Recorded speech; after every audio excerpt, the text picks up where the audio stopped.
ꯁꯤ ꯊꯣꯡꯉꯛꯇꯣꯏ ꯍꯤꯟꯖꯥꯡꯁꯦ ꯁꯤꯒ ꯄꯥꯄꯔ ꯂꯩꯔꯦꯀꯣ ꯑꯅꯧꯕ ꯔꯦꯁꯤꯄꯤꯅꯦꯅ ꯄꯣꯔꯛꯏꯁꯦ ꯑꯁꯤ ꯆꯥꯕꯗꯤ ꯑꯩ ꯌꯥꯝꯅꯁꯨ ꯎꯗ꯭ꯔꯤ ꯑꯩꯒꯤꯁꯨ ꯑꯍꯥꯟꯕ ꯑꯣꯏꯗꯣꯏꯅꯤ ꯊꯣꯡꯉꯤꯁꯦ ꯃꯌꯥꯝ ꯀꯔꯤ ꯀꯔꯤ ꯆꯪꯒꯅꯤ ꯍꯥꯏ ꯄꯣꯠꯁꯦ ꯌꯦꯡꯃꯤꯟꯅꯔꯁꯤ ꯁꯤꯒ ꯑꯂꯨꯒ ꯈꯥꯃꯦꯟ ꯁꯦꯝꯕꯤꯅꯦ ꯇꯤꯜꯍꯧꯅꯦ ꯆꯅꯝ ꯑꯃꯅꯤ ꯂꯩꯔꯦ ꯃꯁꯥꯂꯥ ꯍꯥꯞꯄꯗꯨꯗꯤ ꯍꯥꯞꯄꯗ ꯑꯗꯨꯝ ꯌꯦꯡꯍꯜꯂꯛꯑꯒꯦ ꯃꯌꯥꯝ ꯑꯩ ꯄꯥꯄꯔ ꯍꯧꯔꯛꯑꯒꯦ ꯍꯧꯖꯤꯛ ꯄꯥꯄꯔꯁꯦ ꯈꯥꯡ ꯁꯥꯍꯜꯂꯦ ꯊꯥꯎ ꯍꯥꯞꯄꯦ ꯄꯥꯄꯔ ꯍꯧꯕ ꯌꯦꯡꯃꯤꯟꯅꯔꯁꯤ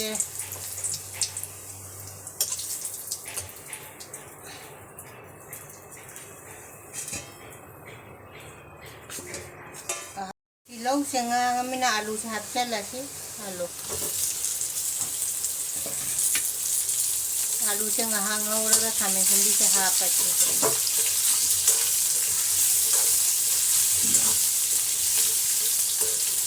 ꯑꯂꯨꯁꯦ ꯉꯥꯏꯍꯥꯛ ꯃꯄꯨꯡ ꯊꯨꯝꯃ ꯉꯧꯒꯦ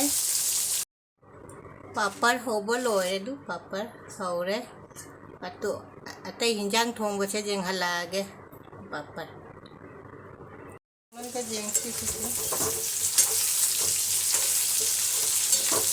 एक खामिन सेंबी से हफ्चल लगे आलू से खामिन सेंबी जब कुन नंगी नंगी ना लगे अब मकोन से ताद अब तो जाए तो ओलांग खानी ना जाम ना कोई फेन का लोई था बच्चे ऐसे न मकोन से खा ताद अब तो जाए तुम ताद रहे तो तुम आई ना थोंग से तुम मयाम तुम जेंगो तुम खरा के ना ताऊ रहा है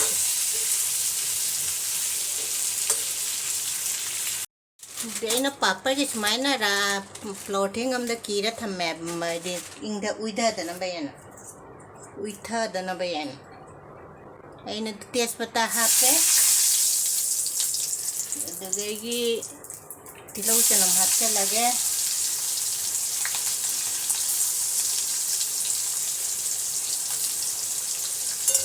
तिलौ चमंग से ngang बंगौ रखे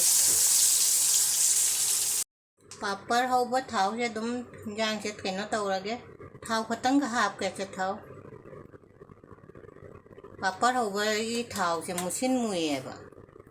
येंग नुंगाइते दे खांग से सारे जीरा हापगे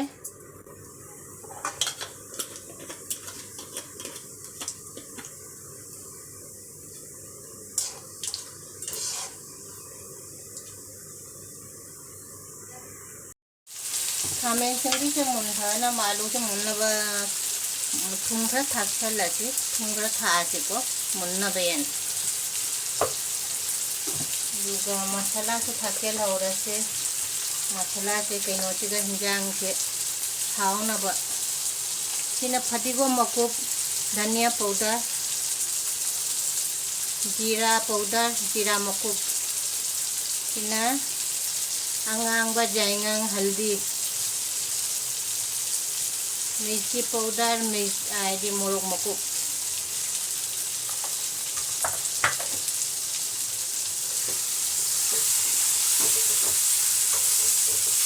की रेसिपी से आई अहम बनी जामनादी हावगद माली को रेसिपी से याम फजरे को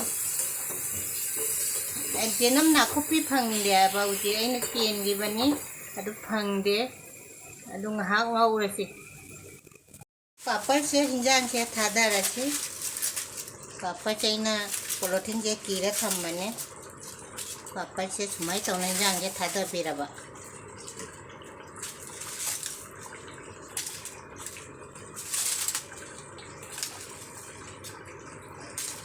पापड़ से खत्तंग ऐसे मही केनो तो हनगे हिंजांग से मयाम आई पापड़ की हिंजांग लोरे जांग ना दी थोंग जाए फटाफट जांग मयाम हाई भी रहो हावगदरा है ना आई जांग ना जांग थोंग बनी को पापड़ से पापड़ खरा का हाफ के गई ना पापड़ से जाम ना हौजल लो रे थावरा ताव रे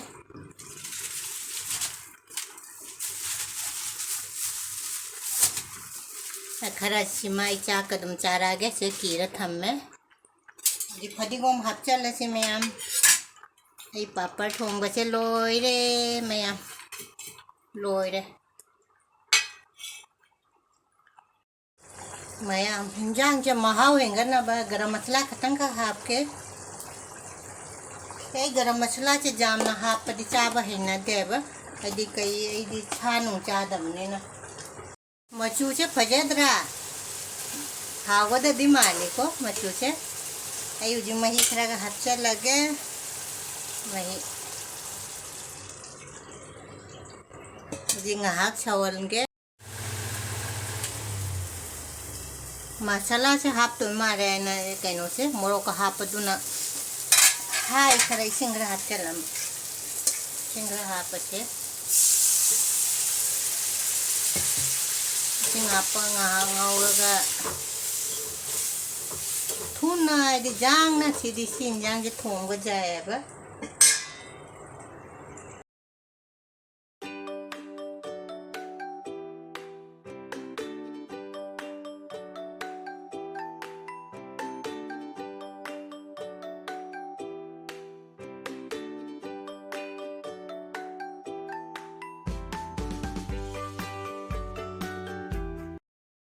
Mayam punama koramjari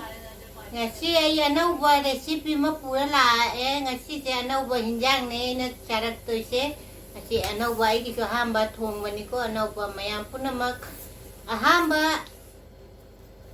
ngasi Delhi tadi jam na olange ko jam sare tuna ahamba se lai gi na khara kaino tawra katla se papar thong basiga se papar thonga I ngasi dine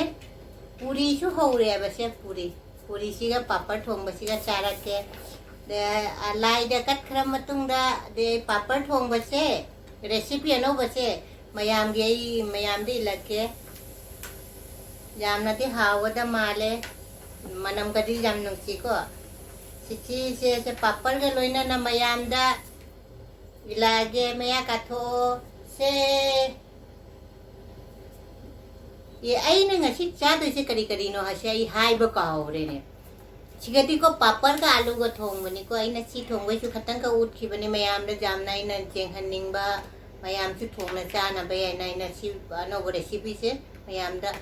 si ut khi bani ko papar thong bam lai ra papar ma lai ra sigana watermelon do matar ga kaino ngau bam ma lai ra duga sigana hawai thong bani ko hawai thong bu nai na jam chaning dan lau te sigana करी आई दी से हरिबुब जाओ बदो इन हवाई थोंग बदो कोने दुगा अचार से मोरोक के अचार सिगा म जाओ रे दुगा आई जाम न पामजेबा चोंगचा गंगौबा कंगना ngौबा दे सलाद न थबी ले को खामेन चिंबी से अखोय दा इन गमला दा थाब तो पान बदो अदुनी को अदो थबी सि सुपी पनी न मकु से खोक तरे दुम चारा गए ना सी का केनो तो से आई चखम से मयाम दे इंग्रबनी ना चखम से चावना सी हुलक के सी चखम से हम भाई चखम से मयाम चमिना रे से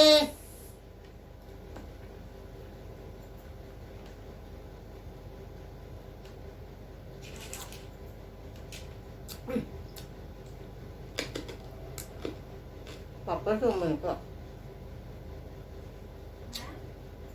आई जो चाय की जंता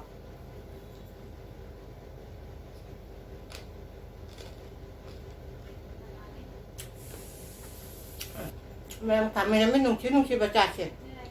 तो जो कोई गमला का था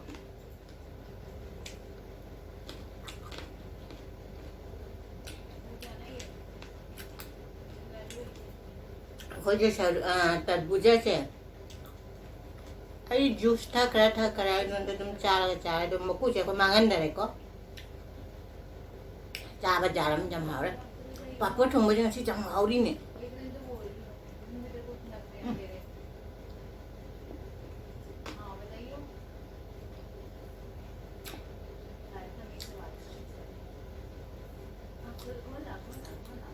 mua ở trên này nè ấy xem mà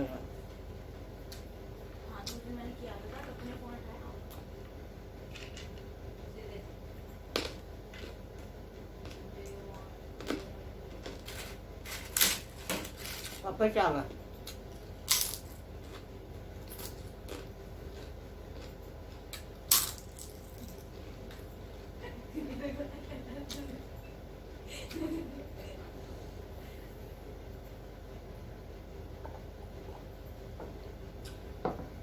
ยืนนุ่งชาชาอะไรมันนี่นะซึ่งจะมาทำอะไรซึ่งจะมาหาkami cembi je, pik kalau nungsi je kami cembi je tu, muluk macam tu. Ay na muna lah ya, bahaya papamu na, buat ni bahaya na kami cembi je pun kita lah na, buat mulai na. Ay na pamu ni hek dah, jum dah hau lah, jum dah kena tahu lah, hek papamu ya pak. Cepuri je. Puri se kan na? Apa thong ba cha kìa.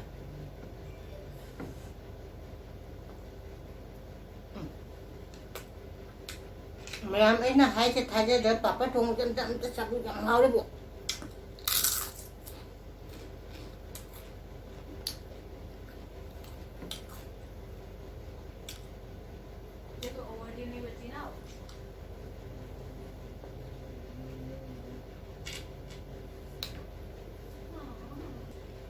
Papa thong cái khoa chứ.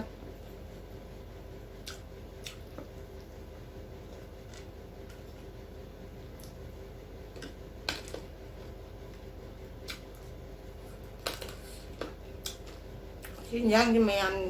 mayam dia ini cabai tu jam dia udah, jangan tu yang bukan hal lah.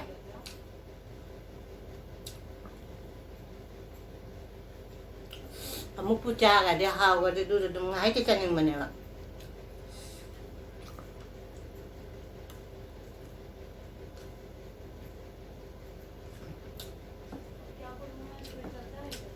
Ini saya papa tu mesti cari kau cari nama.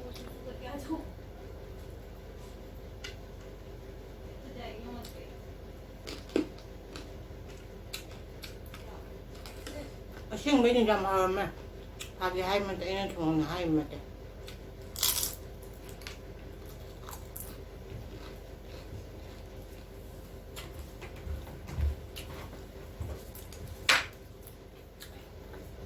Ini cacar asyik kerja macam kerja.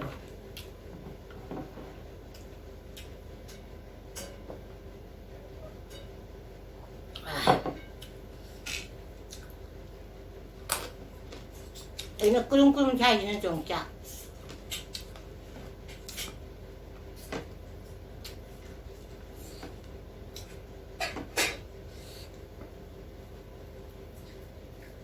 Ui ni kok.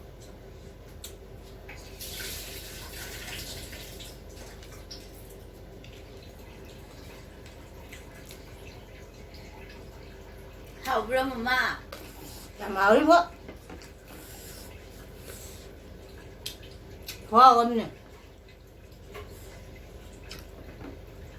Môi chặt cha cái bảo ai thùng baga. Atem milan ngau baga. Apa thùng chay thùng nó thùng nó cha mà nữa. Cha nằm tới dương làm màu vậy đi. Mới được dám chạy.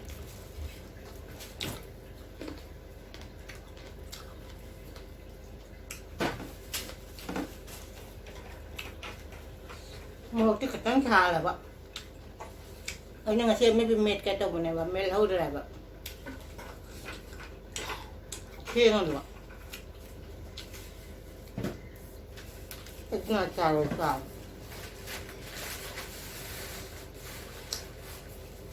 Hả đấy papa. Papa không làm hả đấy. Mới được dám chạy. Mà tôi phải sao rồi nhưng mà một cái